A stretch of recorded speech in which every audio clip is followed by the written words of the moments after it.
The river. The sun was setting like a wound across the sky when Colton Briggs heard the scream. It cut through the stillness of the canyon like a whip crack, raw and terrified.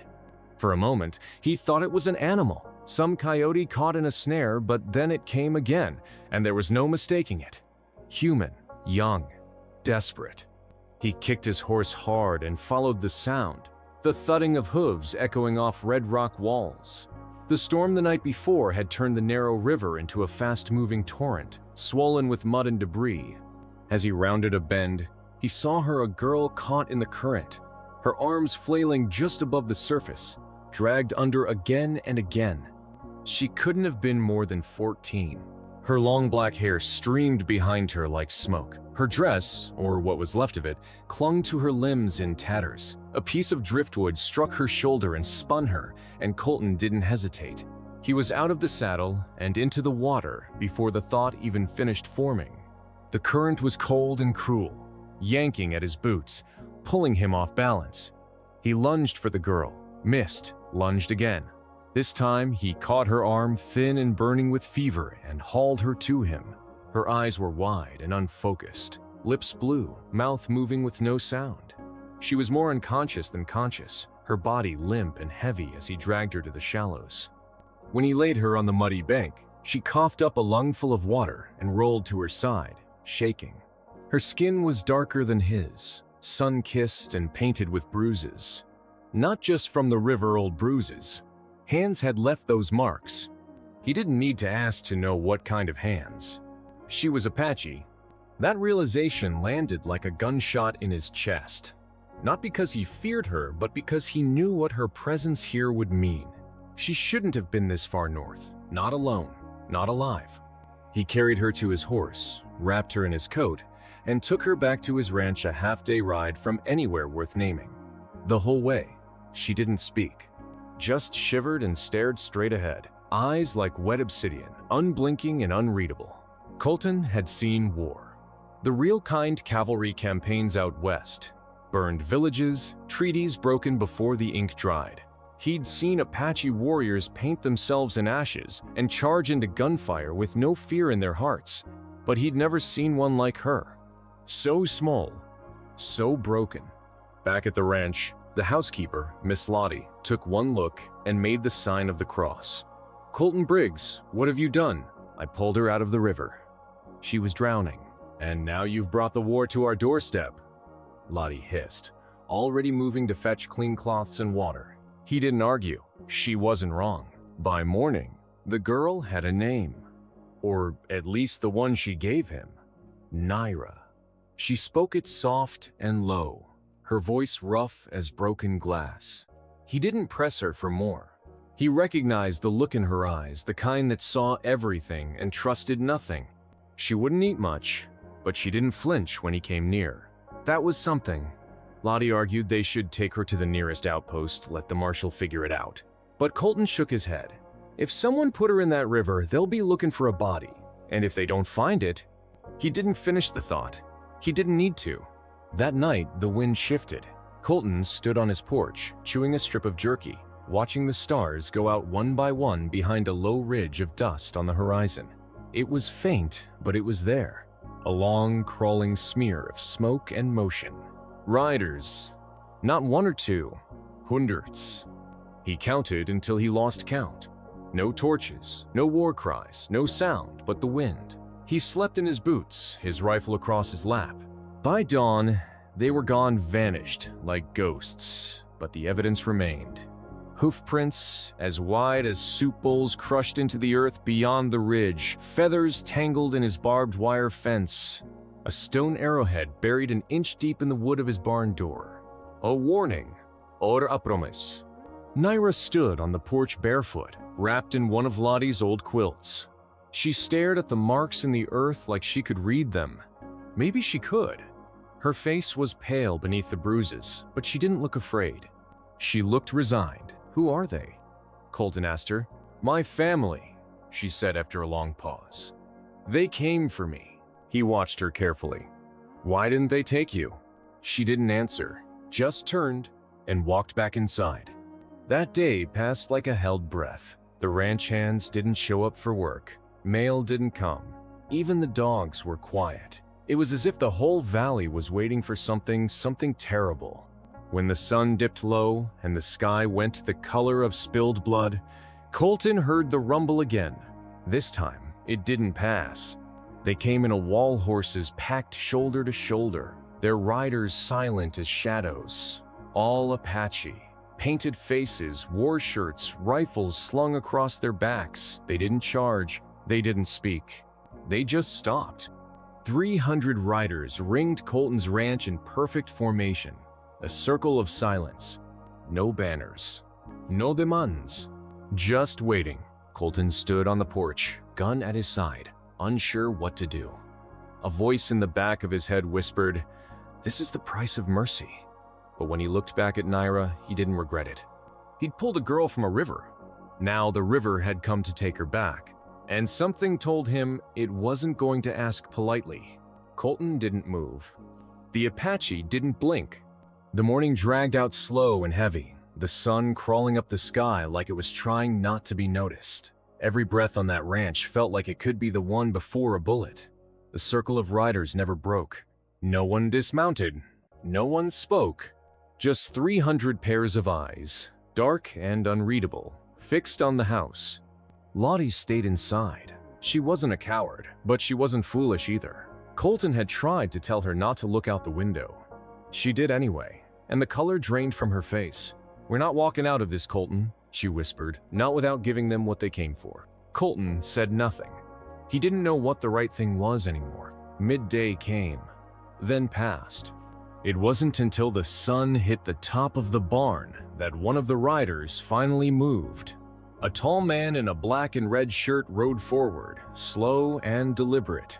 He dismounted with the ease of someone who owned the land beneath his feet. His hair was streaked with gray, but his shoulders were broad, and his presence was like iron forged in fire. His eyes never left Colton's. Naira appeared at the doorway before Colton could stop her.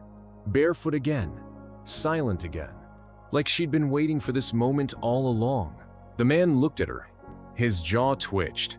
"Barely. You are late," he said in a voice like gravel in time. Naira took a step forward. "I wasn't coming back." "You are back," he replied. "That's all that matters." Colton's hand hovered near his holster. "If you're her kin," he said evenly, "then maybe you could explain what's going on here." The man's eyes shifted to him, slow, deliberate. "She is the daughter of my brother," he said. "Blood of the Eagle clan. Taken from us 3 moons ago by men who wear white coats and carry shackles. Sold to bounty traders, or worse. We searched. We followed. And now," he looked around, at the house, the fence, the dust-covered fields. "We find her here." "I found her in the river," Colton replied. "Half dead." "That's what the others said too," the man replied. "That they only found her. That they were helping her." Naira's voice came like a cut through silence. "He didn't hurt me." The man turned back to her. His jaw tightened again. Colton could see it now. This wasn't just an uncle. This was a war leader, a man with lives on his conscience. His every word was a decision made between grief and fire. "She speaks for herself," Colton said carefully. "She always has." A flicker passed through the old warrior's face. Not quite respect, not quite disdain, something deeper. "Come," the man said to Naira. But she didn't move. "I'm not ready. This is not a choice. It is now." The silence that followed felt like thunder held underwater. The man's gaze narrowed. "You forget who you are." "I remember," Naira replied. "And I remember what was done to me. What you refused to see. What you refused to stop." That cracked something in him. A flicker of pain crossed his face, but it vanished as quickly as it came. Behind him, the circle of riders remained motionless, waiting. Not for blood, not yet, but for instruction. "She's not safe here," the warrior said to Colton. "I reckon nowhere is," Colton replied. "She will bring war to your doorstep." "Looks like war is already here." The warrior stepped back, mounted his horse. "One night," he said coldly. "Then we take her." He turned without waiting for a reply. And just like that, the entire wall of riders turned as one. Dust rose behind them. Within moments, they were gone again, vanished into the horizon, as if the land had swallowed them whole. The quiet they left behind was worse than their presence. Lottie emerged from the house like a ghost. "One night," she echoed. "You think they'll wait?" Colton didn't answer. He looked at Naira, who had sunk to the porch steps. Her shoulders were tight, her face blank. "Why'd you lie to them?" he asked. "He didn't. You said you weren't going back. But you also didn't tell me who you really were." She shook her head. "If I had, you wouldn't have helped me." Colton crouched in front of her. "I pulled you out of that river because you were drowning. That's the only truth that mattered then. Still does." She looked up at him. For the first time since they met, her expression cracked. "Not all the way, just enough to let the grief shine through. There's something you need to know," she said. "They're not the ones you should be afraid of." Colton raised an eyebrow. "Who should I be afraid of?" "The men who threw me in that river to begin with." She stood, slow and unsteady. "They were dressed like army, but they weren't. Bounty hunters? Worse." She turned and walked into the house. That night, as the wind picked up and the clouds rolled in low, a single rider appeared in the distance, not from the hills, but from the east. He didn't ride fast. He wasn't part of any war party. But Colton knew danger when he saw it. The rider stopped at the edge of the property, not crossing the fence line. His hat was wide-brimmed, his duster long and black. He carried no visible weapon, which made him all the more dangerous. "Evening?" he called. Colton stood on the porch with his rifle leaned against the post. "Evening. I'm looking for a girl," the man said. "About yay tall, dark hair, ran off from her owners." Colton's jaw clenched. "She ain't here." The man smiled, but it didn't reach his eyes. "That so? I reckon you're not the law." "No, sir. I'm something worse." He tipped his hat, turned, and rode off into the dark. Colton didn't sleep that night. Just after midnight, Naira sat by the fire with Lottie, speaking in soft tones. When Colton asked what was said, Lottie shook her head. "She's telling me the names of the men who bought her." Colton swallowed hard. "Bought?" "She was traded like cattle, Colton, right out of Fort McKenna. Same place the Army claims don't exist anymore." And that's when it clicked. Fort McKenna. The name scratched into his memory from a decade ago during his own time in uniform. Rumors, experiments, ghosts in blue uniforms guarding places no map marked. They hadn't just tried to kill her, they'd tried to erase her. And now she was a witness they couldn't allow to speak. He walked to the front door, rifle in hand, and stared out into the dark. Another storm was coming. But this one wasn't made of wind or rain. It was made of bullets and blood. By dawn, the wind had turned. It howled across the plains like it knew what was coming. Dust rose in sheets, curling along the ridge where the Apache riders had gathered before. But this morning, there were no horses, no feathers, no painted faces, just silence. Too quiet. Colton knew what that meant. He moved through the ranch like a man preparing for siege.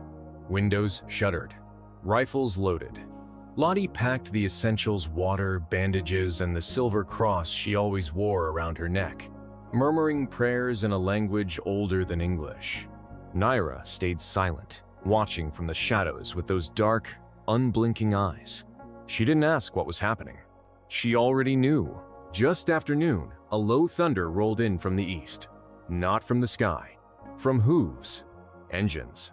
Men. Not Apache. Not military. Something else.